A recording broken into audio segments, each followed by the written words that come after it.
extraordinary. Ladies and gentlemen, please welcome the greatest footballer on the planet, Cristiano Ronaldo.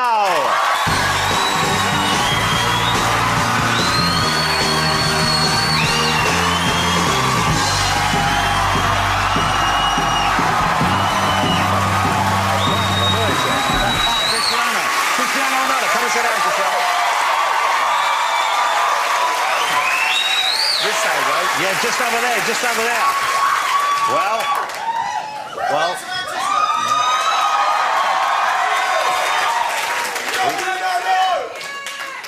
I think you have one or two fans in this evening. So nice to have you here. Why do you not do this kind of show more often? You must be asked an awful lot, I'm sure. No time. No time? No time. Just too busy? Yeah, kind of. Many trainings, many games. We have to travel a lot. And basically, difficult. Yeah. Difficult. We don't have a lot of time. But it must be a nice feeling to be here and knowing these people are going crazy for you and people at home are excited about seeing you. That must be quite a good feeling. Well, it's an unbelievable feeling. I was here in England for 6 years. Yeah.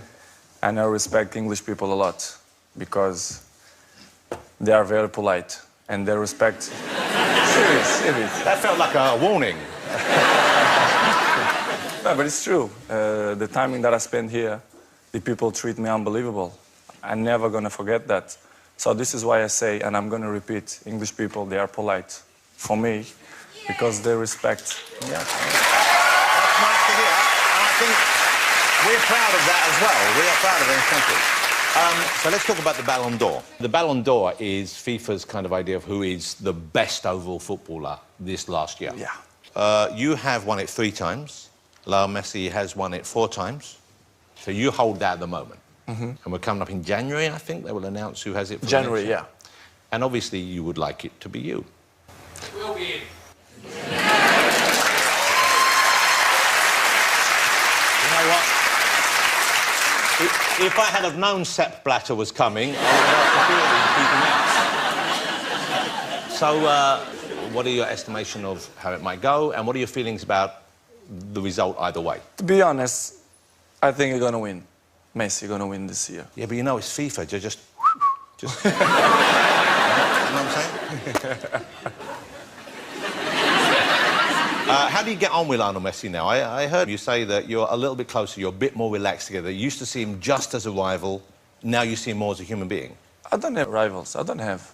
We have a normal relationship. We share this stage there in FIFA 8 years. Yeah. No one's did that in the past. It's only us. Yeah. So it's good. I have a good relationship with him. He play for one club, I play for another club. He want the best for him, I want the best for me. So it's normal. We have a good relationship. You know, we are not home friends, but you know, we respect each other. That looks like a very good relationship, right? What is he wearing? Well, let me talk. There's so many questions to ask you, but let me talk about your time here with Manchester United. Then, how old were you when you came over to join Manchester United? You were just 18? 18, yeah. 18 years old. And you'd already left home at 12, I think, to go to Lisbon, so you were used to living away from home. But coming here and meeting British people and having to work with Sir Alex Ferguson, that must have been quite a shock in some ways, I imagine? Not really. It was the key why I'm moving here to England. Because I remember I had a conversation with him when we play Sporting against Manchester, and we had a quick chat, and he told me, listen, I'm interested in you. I want that you join us in Manchester. It was the key. So it's unbelievable person. He treat me very good. He's, as I say many times, he's like a father for me in football. So I have to appreciate what he did for me. I passed 6 years in Manchester, very good. I win many titles in terms of collective and individual. It was unbelievable timing for me here in England. Well, your English now is very good. Well, I try my best. Yeah? And this isn't me just being polite. It is very good. But when you first came, I guess it wasn't as good. And certainly, I have spoken it all my life, but I find it hard to understand Alex Ferguson sometimes. So that must have been difficult for you at first. But I still don't understand him. Yeah, right. Because in the beginning, I had to translate, a Brazilian man. So you had to translate that Of course. What, for all British people or just for Alex Ferguson? Well, basically, only for him. Yeah. What things do you remember then? What things did he help you with? Which things did he teach you about to become a better footballer or a better person? Well, it teach me in both ways. And in terms of personal stuff, I just have to say thank you for what he did for me. Especially when I remember the thing that I have more in my memory is the time when my father was sick in hospital. And we had in a tough moment of the season because we had important games in the Champions League, in the league. And I say, Coach, I need to go to see my daddy. And I was a key player. I was a very important player. Yeah. And he said, listen, your family is the most important that you have in life. If you want to go 3 days, 4 days, 5 days, you can go. These moments is what I keep for me because it was the most important moments in my life. And he shared with me. This is why I respect him. And for me, is the best coach I ever had. You know, you said earlier, he was like, you've said this before, he was like your father in the world of football. And there you just mentioned your biological father who died in 2005, I think. Yeah. You know, I think a lot of us, I'm not that close with my father, but I have a couple of memories from when I was young that I remember very fondly, which are quite special to me. Do you have memories when you were young of you with him that you treasure above the other memories? Yes, I have unbelievable memories. When I started to play football, my father was so proud of me because, you know, he was a kid man of a football club. And a few goals, I scored goals, and next day I come in the paper like small part, and he was so proud. He put it in his paper, and he showed his old friends in the neighborhood. It's unbelievable memories that I have, and it's great. I just have his memories in my mind of my father, of these small moments. You talk about that in the film. Why do the film? Who came to you with the film? How did the film Ronaldo happen? And what was it that made you want to do it? What did you want to share? What message did you want to send out? Well, basically, when the Universal coming to me and to my team say, listen, I'm interested to do a documentary about you. It was like, in the beginning, I'm in shock. I said, movie about me? You thought, why me? Why not Lionel Messi? Yeah. I understand him because they're looking for the best player in the world. So it's Well, I will give you that for that. There you go. Okay. and I think at the end of the day, the last result, it's good. I'm not showing something fake. It's me. The people who really know me, my friends and my family, they're not going to surprise. But I did the movie for my fans. As you know, the guy who have more followers, it's me. Not by coincidence, it's because people like me. Yeah. Probably. Well, you can't say that often enough about yourself, of course. But it's true. Yeah. So I did. No, it is true. I know it's true. So I did for them, for my fans, especially because they're always with me in the great moments and in the bad moments too. So I did for them. But let's show a clip. This is the film Ronaldo. It's available. You can watch on DVD and you can stream it and do all that kind of stuff, all the modern stuff here. But this is it, Ronaldo. Você guarda redes, pai, ok? Guarda redes, estás a brincar. Okay. Well, there are some very intimate moments there. And you see Ronaldo with his son there. It's a very funny moment there where he says, is he serious that he wants to be a goalkeeper? Do you know? Yes. And this is... Going to be a huge problem for me. Okay, yeah. What are you going to do about that? But it changes mine every second, you know, kids. How old is he now? 5. Okay. Yeah, 5. And it changes mine all the time. But you're going to be whatever you want. Yeah. I don't make pressure because my fathers and my mom never make a pressure to me. So I'm not going to do this to my son. Well, also, I noticed this. Now, I don't know, have you seen Wayne Rooney's little boy, who seems like a lovely little boy? Mm-hmm. He went out to play recently and he had a tattoo on his arm. Not an actual tattoo, I don't think. I think it was a transfer, but who knows with the Rooneys. So have a look at this. OK, so you see what was on his arm there? There you go. Now, if your little boy came home with Rooney on his arm, would that be cool? Would that be OK? No problem. OK? Yes, no problem. What about if you had Messi on his arm? No problem. Okay. If you will do that, it's because he's smart. He knows he's good players. That's fair enough. That's a good point. He is. Yeah, that's a lovely answer. Well, we'll talk about this a little bit more, but your mother, obviously, is a hugely important part of your life. She figures quite heavily in the movie. She's a passionate supporter of you, and obviously she loves her whole family. You can see that. But one thing that amazed me is that she says in the film, and you're there, that you were an unwanted child. She didn't want to keep you. Mm-hmm. Now, that must be a shocking thing. The first time you hear that, that must be... No. Normal. But for you to hear that, I know it happens a lot. Don't change nothing in my mind. Nothing. You see in the film how stressed she gets. She's very involved in your career. And when she sees you playing, I mean, it's almost too much for her sometimes. Too much. Yeah, and she takes tranquilizers to help her get through this. How does that affect you, though, knowing you're playing, but knowing she is going through that as well? Does that ever figure in your mind during a match, or...? No, I just make a rule. Big games, you know, she cannot watch. It's true. Yeah. I don't take her to my box, or I put it someone in home to go walk with her when game starts. Until it's over? It's the solution. And how important is she to you now? For example, if you had a friend who didn't show love to your mother, respect to your mother, how long would they stay a friend for? They're never going to be with me, next to me, because I have a security and make him sleep, so... So don't mess with Mama. Yeah. That's what we're saying. Okay. So let me ask you, and this, once again, this is touched upon in the film, of course. You have never revealed, and I don't think you ever intend to reveal or share, the identity of the mother of your son, okay, Cristiano's mother. And the thing that occurred to me while watching the film was your mother is so central and important to your life. But he does not have that relationship with his mother. Mm-hmm.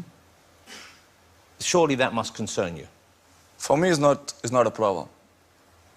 How you see in the world, many kids don't have mom, don't have dads, or dads die, or moms die, and they beat him up. Cristiano have a dad, unbelievable dad. I have grandfather, grandmother, I have support of my family. Yeah. Great. Of course, it will be like, why it don't happen? Listen, some points in the life, it's private. And people have to respect the privacy of the people, you know? When Cristiano gonna grow up, I'm always gonna say the truth to him because he deserves, because it's my son. But I'm not gonna say because people want me to say. Yeah. You don't owe the world an explanation, Exactly. but you obviously feel that you would owe him the truth, yeah, and be happy to... What age do you think... I mean, presumably he asks already, but when will you share with him? I'm not worried about that. He's gonna understand his daddy. Yeah. He's gonna understand. I'm sure 100%. 100%. He's gonna understand me. I'm gonna say the time when I feel that is the right time. I don't know, 10, 11, 12, I don't know. Let's see. You know, your son, the life he has, in many ways, but not in all ways, but in many ways, could not be more different from the life you had at his age. When you were 5 years old, you were on Madeira, is that right? Yes. Madeira. Small island, Portuguese island. I guess, how many cars did your father have when you were 5? Yeah, small cars, yeah, many. Okay. No. Toys, but did he have an actual car? No, no. He didn't even have a car? No. How many cars do you have right now? I don't know. Yeah. So that's a big difference. I don't know. Yeah, that's a good honesty. Because there's a funny scene in the movie where you pick your son up from school in a Rolls Royce, of course, and you get him home and say, come and see which one's missing, which one's missing. And he's going, I don't know, is it the Porsche? Goes, no, no, look. You did it. And then he goes, Lamborghini. He went, yes, why didn't you want to see the Lamborghini? It's like, he's 5, and he has to know which car's missing.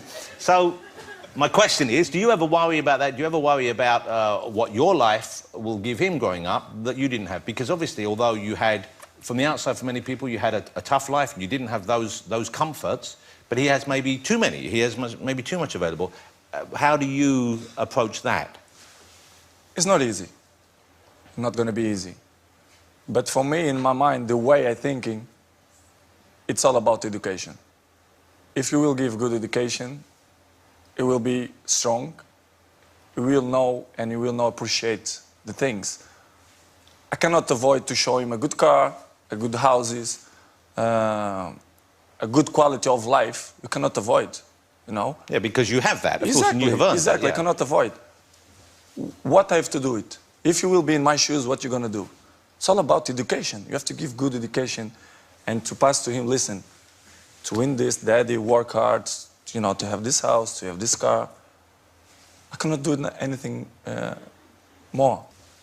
Here's another little clip. I want to show you this. It's lovely because I think the thing that I took away from the film as much as anything else was the closeness and the love you have for him and he has for you. And it's a very sweet and very special relationship. This is Cristiano with his son in the film.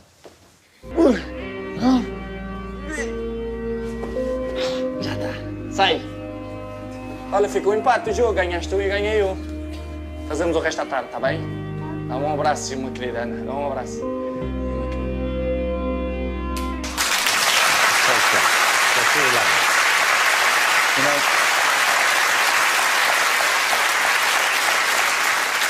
that's lovely. If you could do that with him when he's 20 on your back, then I'd be impressed. Okay? That's real training. That's what Rooney does. What about other aspects of your personal life? What about, is there a special someone in your life right now? A few.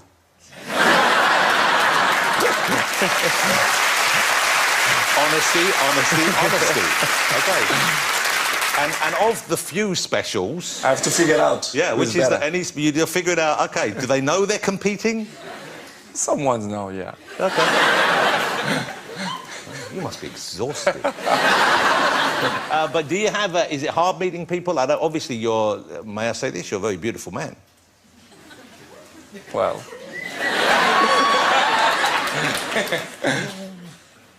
normal. No, this is normal. This is slightly below normal in actual fact. But no, you're an attractive man, but I wonder, with the attention and with the focus on your life and with the interest from the press and so on, is it tough for you to make that first move, to trust someone the first time? Well, it's not easy, of course. Not to speak serious, it's not easy. I know 50% they approach just for interesting.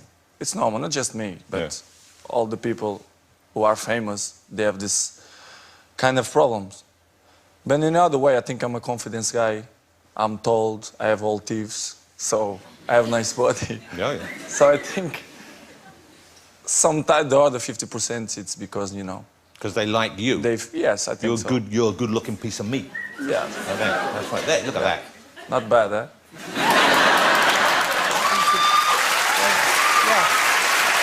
You know, I don't want to be like Alex Ferguson, but my advice would be let someone else say that first. That's you doing the Hulk, isn't it? Is that your kind of Hulk celebration thing? It was in a Champions League final. I love the fact you're just enjoying that photograph. OK, let me ask you about what's going on in the future for you, because any professional sportsman at your level of the game, obviously you have a limited career as a player. You're still going strong. What do you have in mind for the future? What are you thinking of for the future? Is coaching an option? No, I don't think so. No? No passions to be coach. Maybe I wanna carry on with my brands, with my shoes, with my underwear, with my shirts. You're into the fashion in a big way, aren't you? Yeah. I like it with my shoes. You know, I have many brands, and I want that still. I want to still grow with my brand. So. That's you in the CR7 pants, of course. Yeah. It's weird because they look different on me.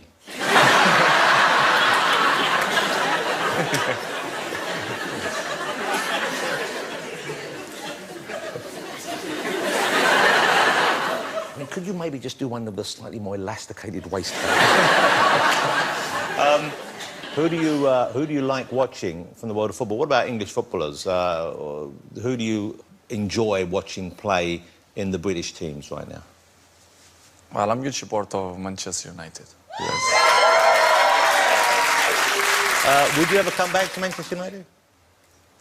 As I say many times, I'm very comfortable in Real Madrid now. I feel happy. Well, that's kind of where you always wanted to be, really, wasn't it? Yeah, of course. But as people know, I like Manchester United. I love that club. But future, nobody knows. But right now, I feel good and I feel happy in Real Madrid. When you start moving on from this level of your career, would you go and play in an LA team? Would you go and play in a team elsewhere? That kind of... In my mind, I want to finish in the top level. I want to finish with dignity. So good, you know, in a good club. Yeah. Doesn't mean that to go USA or Qatar or Dubai, it's not good, but I don't see myself. You wouldn't want that for you? No. Okay. Look, it's lovely having you here. Cristiano's going to stay around for the rest of the show, ladies and gentlemen. Will you join me in saying thank you to her? And I'm just so excited and thrilled that he came on the show. Mr. Cristiano Ronaldo!